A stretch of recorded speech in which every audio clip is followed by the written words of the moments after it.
함께 우리 읽은 히브리서 5장 5절부터 10절 말씀을 가지고 순종으로 온전하게 되십시오. 오늘 이와 같은 제목으로 함께 은혜를 나누고자 합니다. 한번 따라해 볼까요? 순종으로 온전하게 됩시다. 우리가 지난 시간부터 계속 살펴보았듯이 히브리서 4장 14절부터는 예수님이 이스라엘 백성들이 위대하게 여기는 대제사장보다 훨씬 더 능력과 탁월함이 있다라고 이야기하고 있습니다.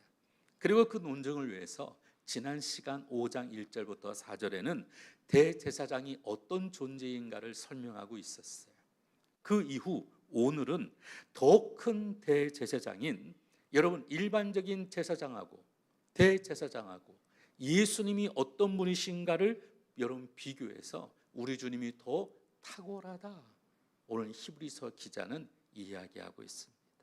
오늘도 함께 살펴보고자 합니다. 먼저 첫 번째로 우리 주님은 어떤 대제사장이냐? 스스로 영광을 취하지 않는 분이 있습니다. 같이 한번 따라해 볼까요? 스스로 영광을 취하지 않는 분. 5절 말씀을 다 같이 한번 읽겠습니다. 시작. 또한 이와 같이 그리스도께서 대제사장 되심도 스스로 영광을 취하심이 아니요 오직 말씀하시니가 저더러 이르시되 너는 내 아들이니 내가 오늘날 너를 낳았다 하셨고.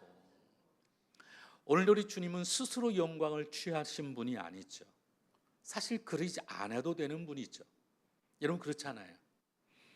여러분 대통령이 나가서 나 대통령입니다, 나를 좀 봐주세요, 여러분 그럴 이유가 전혀 없어요. 그렇죠? 우리는 그래야 되는가? 지금 워낙 지질이 안 좋으시니까 대통령이라고 본인 스스로도 얘기하실 수도 있겠죠. 그런데 하나님이신 그분은 전혀 그럴 이유가 없죠. 근데 오늘 요즘 보면 사람들은 물론 자기 PR 시대라고 자기를 너무 드러내는 사람들이 간혹 있어요. 내가 누구냐고, 나를 더 알아봐 달라고, 나 이런 사람이라고. 근데 우리 주님은 어떤 분이시냐? 절대로 그러지 않았어요. 사실 그분은 하늘의 높고 높은 보좌를 버리고 낮고 누추한 이 땅 가운데 오셨던, 근데 겸손하셨던 바로 그분이셨고, 또한 하나님이셨던 그분이 인간의 육신의 몸으로 십자가를 지셨던, 그래서 우리를 구원하기 위한 큰 그 구원의 계획 속에 늘 겸손함이 있으셨던 분이에요.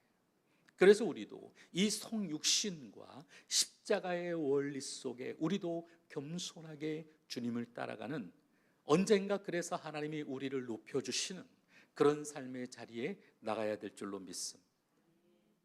오늘 사실 이 5절 말씀은 반전이잖아요. 누가 예수님 스스로 영광을 취하지도 않았습니다. 겸손하게 말구유에 나셨습니다. 그리고 그분은 십자가를 지셨습니다. 그런데 나중에 주의 말씀이 우레와 같이 드러납니다. 이는 내 사랑하는 아들이다. 여러분 이것처럼 더 귀한 게 어디 있겠어요? 우리 드라마도 보면은 막 그냥 맨 아들 그냥 어디서 그냥 별 볼 일 없이 남의 집 일을 하면서 막 허드렛 일을 하면서 막 그렇게 구박덩이처럼 지냈는데 나중에 회장님이 짠 나타나가지고 이는 내 아들입니다. 모든 게 그냥 확 바뀌어지잖아요. 오늘 5절이 바로 그런 내용입니다. 우리 주님은 그럼에도 불구하고 스스로 영광을 취하지 않고 겸손하셨습니다. 두 번째로 우리 예수님은 멜기세덱의 반차를 쫓는 제사장이라는 거죠. 같이 한번 읽어볼까요? 시작. 쫓는 제사장. 6절 말씀 함께 읽겠습니다. 시작. 또한 이와 같이 다른 데 말씀하시되 내가 영원히 멜기세덱의 반차를 쫓는 제사장이라 하셨으니. 예수님은 보통의 제사장, 대제사장과 같은 계열의 제사장이 아니라고 하는 거예요. 오히려 오늘 여기 본문에 보니까 멜기세덱의 반차를 쫓는 제사장이라는 거 하는 거죠. 사실 이 이야기는 히브리 문화를 알지 못하면 이해하기가 어렵습니다. 히브리 사람들은 사실 이 문장만 갖고도 사람이 아닌, 사실 여러분 대제사장은 사람이잖아요. 그래 안 그래요? 그러니 아무리 사람이 뛰어나고 아무리 높은들, 여러분 하나님하고 비교할 게 있겠습니까? 오늘 본문이 바로 그걸 의미하고 있는 거예요. 히브리인들은 대제사장이 누구예요? 바로 옛날에 아론의 반차를 쫓는 사람이라고 하는 걸 압니다. 아론이 누굽니까? 모세의 형이잖아요. 이 모세 그리고 아론의 조상은 누구예요? 레위. 이 레위는 야곱의 셋째 아들이었습니다. 야곱은 이삭의 쌍둥이 아들이었고 이삭은 아브라함의 아들이죠.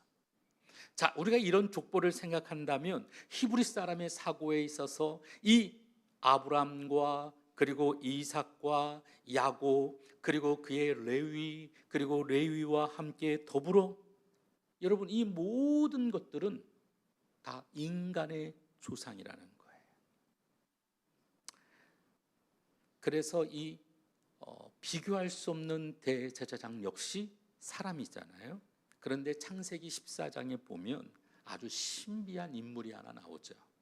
14장에 엘라 왕 그돌라오멜과 그를 중심으로 한 네 왕과 그리고 소돔을 중심으로 한 그의 왕 베라를 중심으로 한 5 왕이 전쟁하는 장면이 나옵니다. 그 전쟁에서 엘람을 중심으로 한 4명의 왕이 이 소돔의 5 왕을 다 물리치죠. 그때 소돔에 거하던 아브라함의 친족 한 사람이 있었어요. 누구? 네, 조카 롯이 있었어요. 그 소식을 듣고 여러분 전쟁이 졌으니까 끌려갈 거 아니겠어요.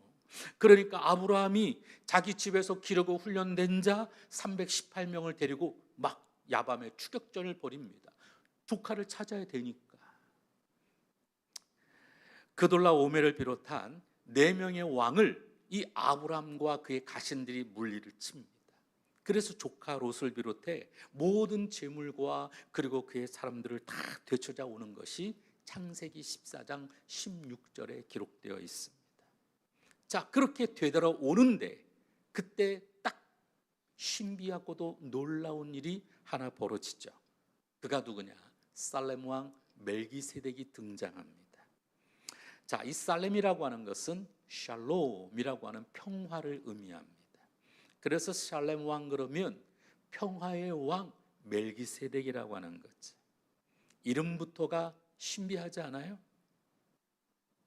여러분은 평화의 왕 그러면 누구를 의미합니까? 하늘은 영광이요 이 땅의 평화로다. 누가 평화죠? 예수님. 하나님과 우리 사이에 평화를 주신 분이 누구예요? 예수님. 그런데 이 멜기세덱이 평화의 왕이라는 거예요. 그리고 그분이 무엇을 가지고 나오느냐? 떡과 포도주를 가지고 나왔어요. 여러분 떡과 포도주 하면 뭐가 생각나요? 내 피로 세운 새 언약이니 이 떡을 먹으며 내 피를 먹으며. 여러분 우리 주님께서 성찬하시던 모습이 떠오르죠. 결국 떡과 포도주는 누구를 의미해요? 예수님. 그래서 이 창세기 14장은 그분을 뭐라고 말하느냐? 지극히 높으신 하나님의 제사장이라고 이야기해요. 여러분 지극히 높으신 하나님의 제사장은 누구예요? 예수님이잖아요. 지금 이 멜기세덱에 대한 모든 이야기가 누구를 마치 연상을 시켜요? 예수님. 그분이 아브라함에게 나와서 무엇을 하냐? 아브라함을 축복해 줍니다. 축복은 누구에게 있어요? 축복권은 제사장에게 있어요. 아무나 축복하는 게 아닙니다. 요즘은 사람들이 그냥 아무나 그냥 막 축복하는데 아무나 축복 주는 게 아니에요. 내게 축복의 권한이 있어야 돼요. 하나님이 오늘도 주의 종에게 부여하신 권세가 있습니다. 그것은 축복권이에요. 그러면 여러분들이 주일날 옛날에는 다 기도받고 가셨는데 요새는 기도도 잘 안 받아. 요새는 주의 종에 따라가가지고는 기도해드리지. 교육자실에 와서 기도받는 사람들이 복 있는 사람임을 믿으시기를 바랍니다. 교육자실에 와서 맨날 커피만 찾지 말고 머리도 좀 드미리시기를 바랍니다. 죄송합니다. 내가 누구를 말한 건 아니고요. 미안하긴 뭐가 미안해요, 원사님. 하나님이 주의 종에게 주신 일 중에 첫 번째는 바로 이 성도들을 축복하는 거죠. 여러분, 그게 제일이에요. 근데 그 일을 하라고 여러분이 하라고 해야지. 어떤 분은 제가 신방하겠다면 오지도 마세요. 뭐라고 하면은 목사님 바쁘신데, 절대 그러지 마세요. 여러분, 목사가 성도들 위해 축복하는 게 바빠야지 딴 일로 바쁘면 되겠습니까? 여러분, 제가 강의에서 바빠서 여러분 성도들 앞에 축복 못하는 게 중요하겠습니까? 아니에요. 제사장의 역할을 하는 겁니다. 예배드려야 하고 축복해야 하는 것이죠. 자, 그런데 이 멜기세덱이 아브라함에게 뭐라고 말하느냐? 19절과 20절 말씀 함께 읽겠습니다. 시작.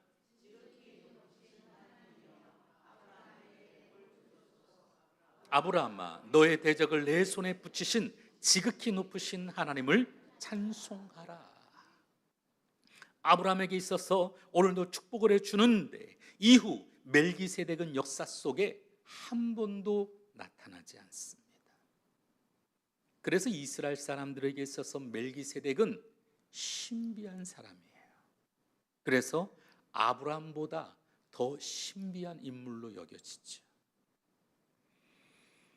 이처럼 중요한 역할을 하는 사람임에도 불구하고 아브라함을 축복해 주었던 제사장과 같았던 멜기세덱 왕,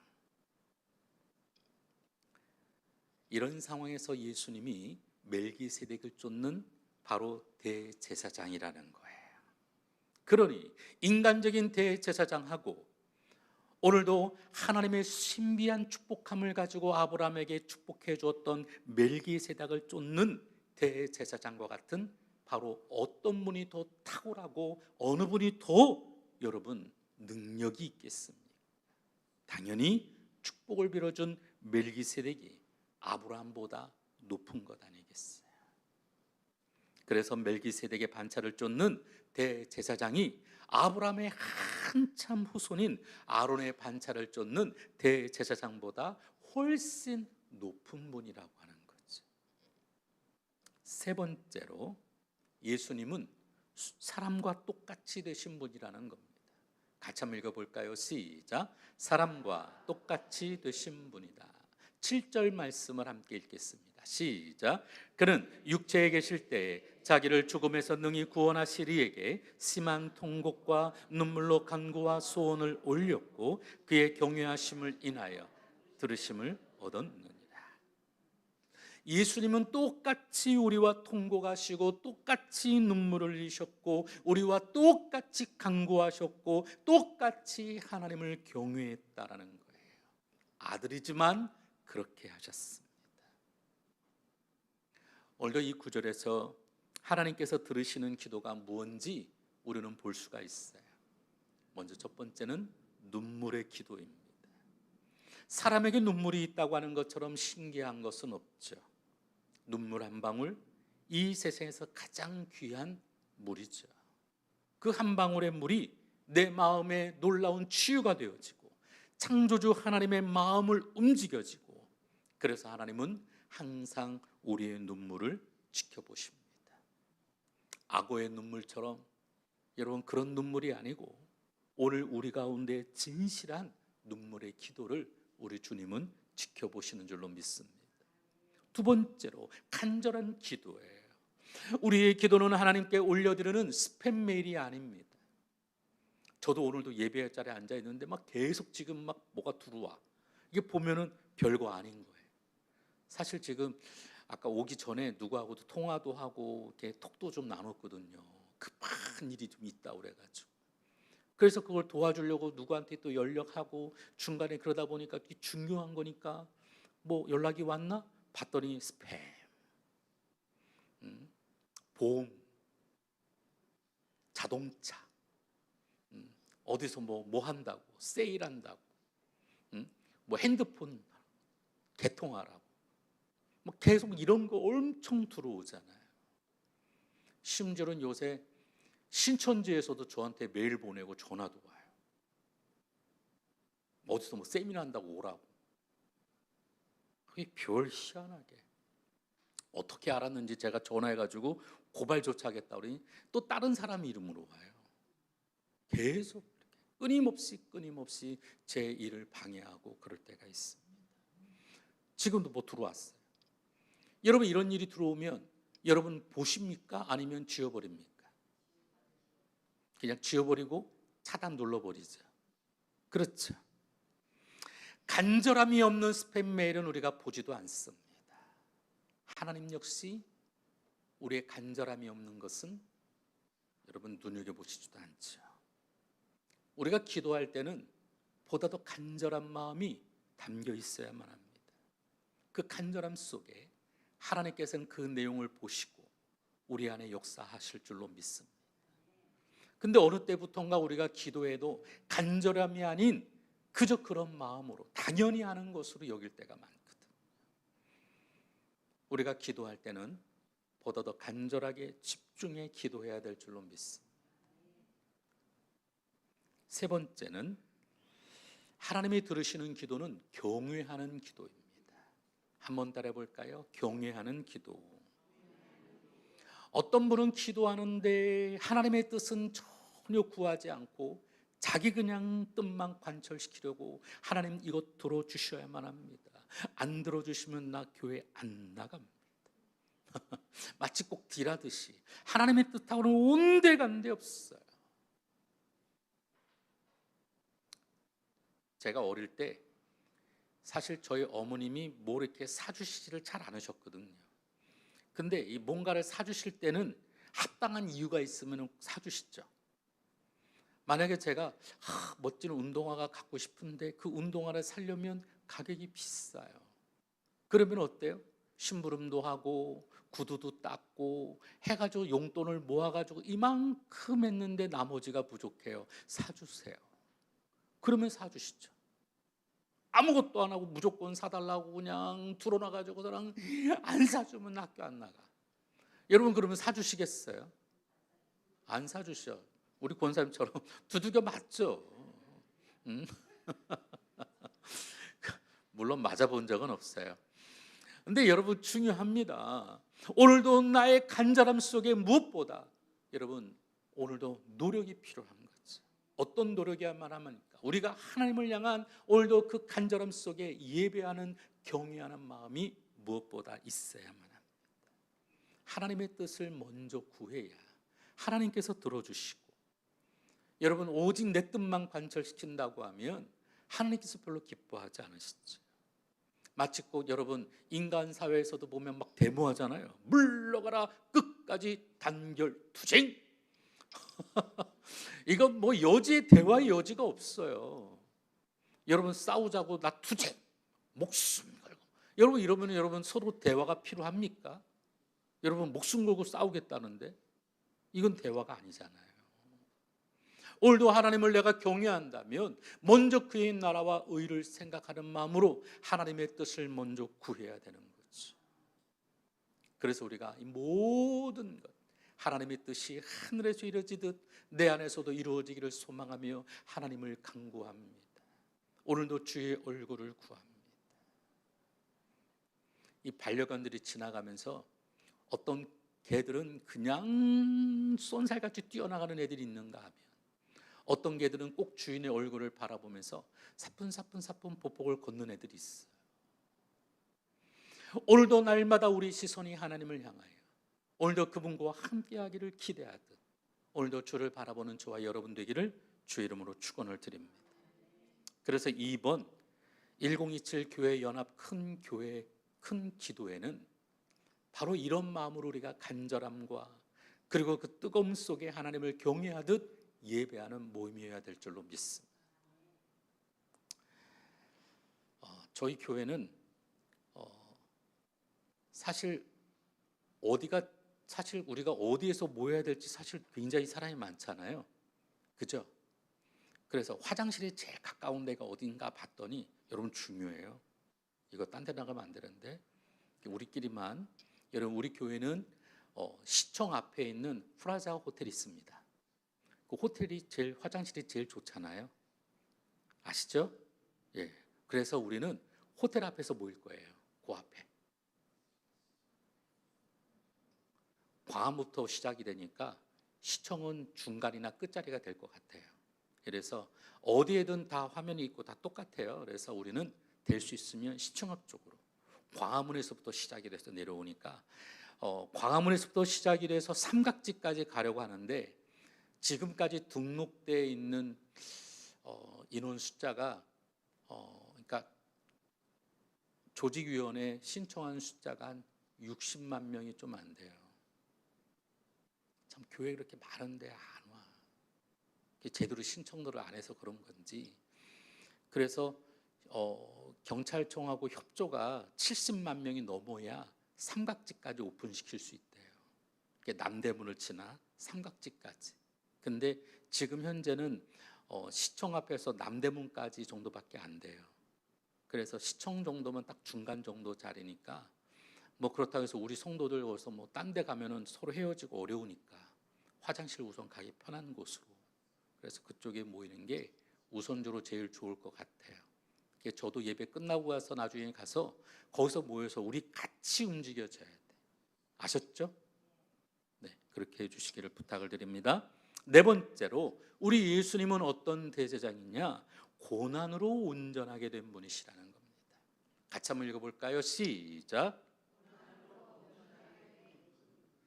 8절부터 9절 말씀을 함께 읽겠습니다. 시작. 그가 아들이시라도 받으신 고난으로 순종함을 배워서 온전하게 되었은즉 자기를 순종하는 모든 자에게 영원한 구원의 근원이 되시고, 아들이시지만 그도 고난을 통해 온전하게 되었다라는 것입니다.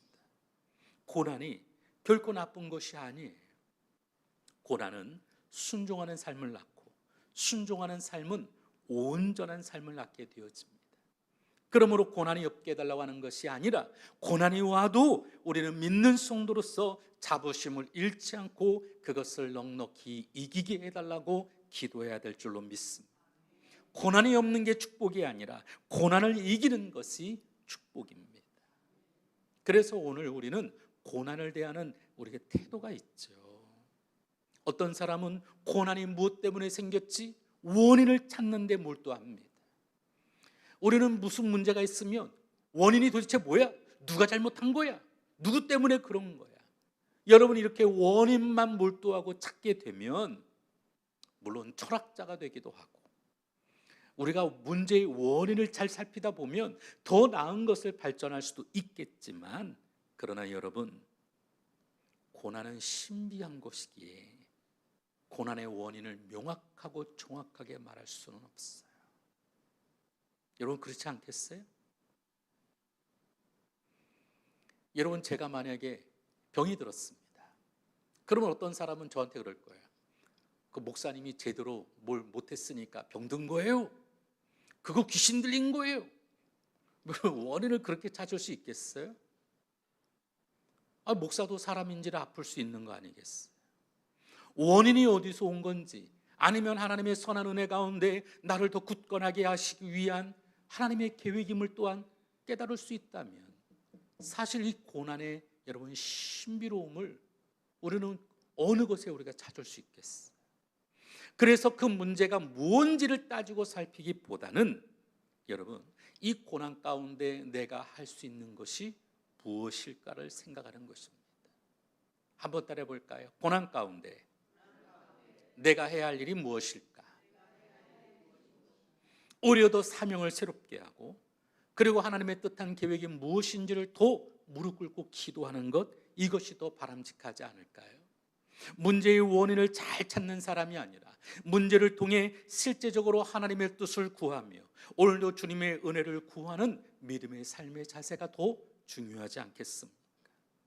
그래서 여러분, 힘들어질 때, 특히 가정이 어려워지면 도대체 문제가 뭐야? 누가 잘못한 거야? 당신이야? 여러분, 이렇게 얘기하면 서로 불편해지잖아요. 그렇지 않겠어요? 문제 여러분 해결에 몰두만 한다고 해서 해결이 되는 것은 절대로 아닙니다. 오히려 더 아픔과 상처만 더 커질 거예요. 어려움만 더 가중하게 될 것입니다. 그래서 우리는 하나님이 주시는 말씀처럼 좀 더 용서하고, 좀 더 이해하고, 더 사랑하는 마음을 품고, 문제의 원인보다는 오늘도 하나님께 무릎 꿇을 수 있는 사람이 되어야 될 줄로 믿습니다. 그래야 가정이 평안해지죠.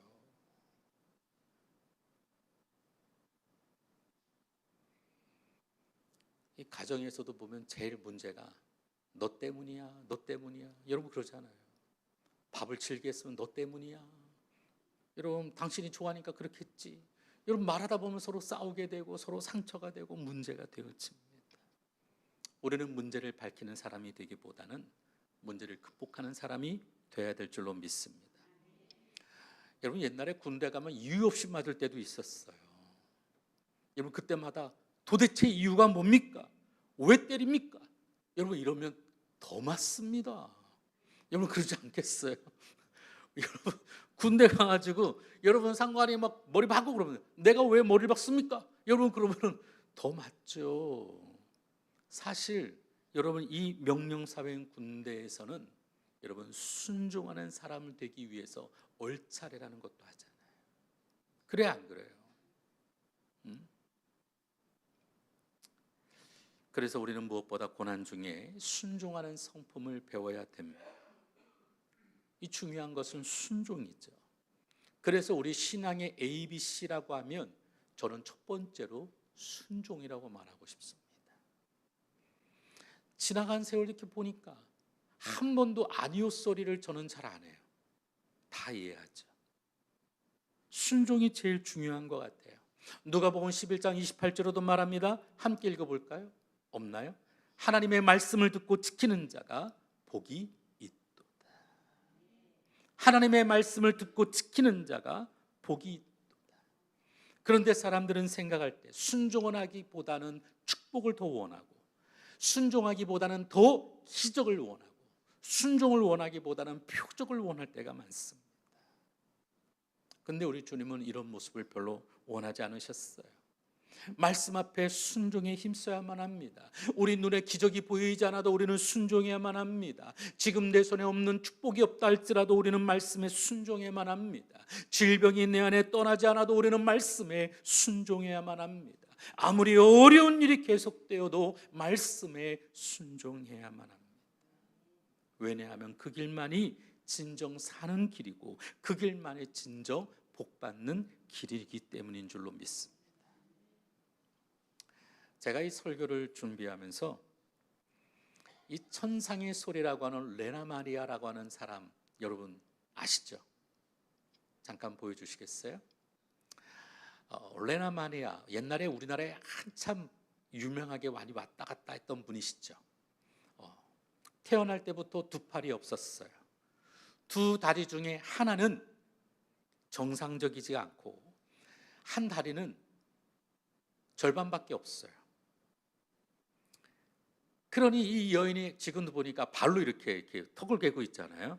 다리가 없으니까 팔이 없으니까 다리 하나밖에 없어요. 성한 다리가 한쪽은 또 짧아요.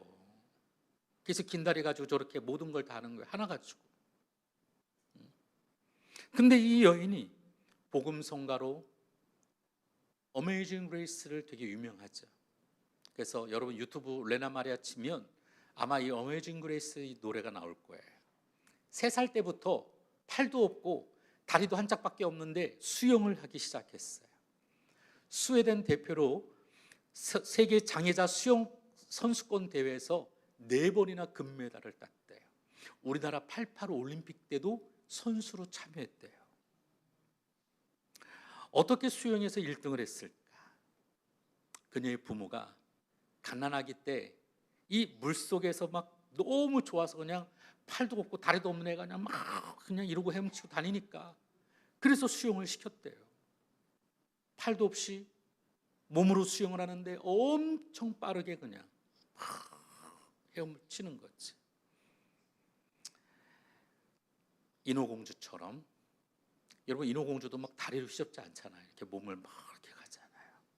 어릴 때부터 수영을 해서 수영을 많이 하니까 폐가 튼튼해지고 이 폐가 튼튼하니까 노래를 잘하게 되어지고 그래서 그녀의 별명이 팔 없는 천사라고 그랬죠. 이런 그녀에게도 어느 한 젊은이가 청혼을 했습니다. 말짱한 청년이었어요. 객관적으로 볼 때는 어떻게 이 멀쩡한 청년하고 팔다리가 제대로 있지도 않는 이 여성하고 어떻게 결혼 생활할 수 있을까? 육체적인 뭘 기대할 수 있을까? 그런데 이 청년이 이 레나 마리아의 수족이 되어져서 그녀를 평생 동안 섬기기를 원한다고 했어요. 그래서 그 청혼에 받아들이고 결국 결혼했어요. 여러분, 결혼의 증표로 여러분 반지를 주는데 이 레나 마리아는 반지 낄 손가락이 있어요, 없어요? 팔도 없는데 손가락이 어디 있어? 그러다 보니까 목걸이를 해가지고 걸고 다니고, 나 결혼했습니다. 똑같은 어려움을 당해도 어떤 사람은 그 속에서 신기루 같은 기적만, 표적만 쫓다가 사라지고, 하나님을 원망하고 하나님 어디 계시냐고 여러분 그렇게 불평하며 떠나고, 아무리 열심히 믿어도 소용없더라, 하나님이 어디 계시냐고 불평하며 사라집니다. 근데 어디 그게 진실한 믿음이겠습니까? 우리나라에도 시크릿이라고 하는 아이돌 출신의 송지은이라고 하는 예쁘장하게 생긴 연예인이 있어요. 근데 이 연예인이 휠체어를 타고 다니는 박위라고 하는 청년하고 결혼을 한대요. 아니, 처음부터 잘 살다가도 장애가 되면 도망가 버리는 게 사람들 인지상정이라고 그러잖아요. 그렇죠? 근데 사고로 인해서 자신의 삶을 극복하기 위해 휠체어를 타니고, 그리고 유튜브 방송을 하며 초긍정적인 믿음을 이야기하는 이 박유라는 형제를 보고 이 지은 자매가 오빠 좋아해. 그래서 이 결혼을 하게 돼요. 어떻게 이런 일들이 생길 수 있겠어요? 우리가 상상하는 것처럼 이거는 분명히 힘들고 어려운 일이야, 고통스러운 일이야. 그런데 믿음의 사람들에게 있어서는 때로는 이 고난이 우리에게는 큰 위로와 소망과 축복이 되어질 줄로 믿습니다. 그래서 우리는 무엇보다 하나님을 바라보며 말씀대로 살아가야 하는 것이죠. 이것이 진정한 기적이고 하나님이 기뻐하시는 신앙이 됩니다. 내 환경이 변하지 않아도, 기적이 없어도 말씀대로 순종하며 살아가기를 원하는 것, 이것이 진짜 배기 신앙입니다. 고난 중에 순종을 배우지 못한다면 또 다른 고난이 예비되어 있는 것과 마찬가지죠. 하지만 고난 중에 순종을 배운다면 우리도 멜기세덱의 반차를 쫓는 왕 같은 제사장이 되어질 줄로 믿습니다.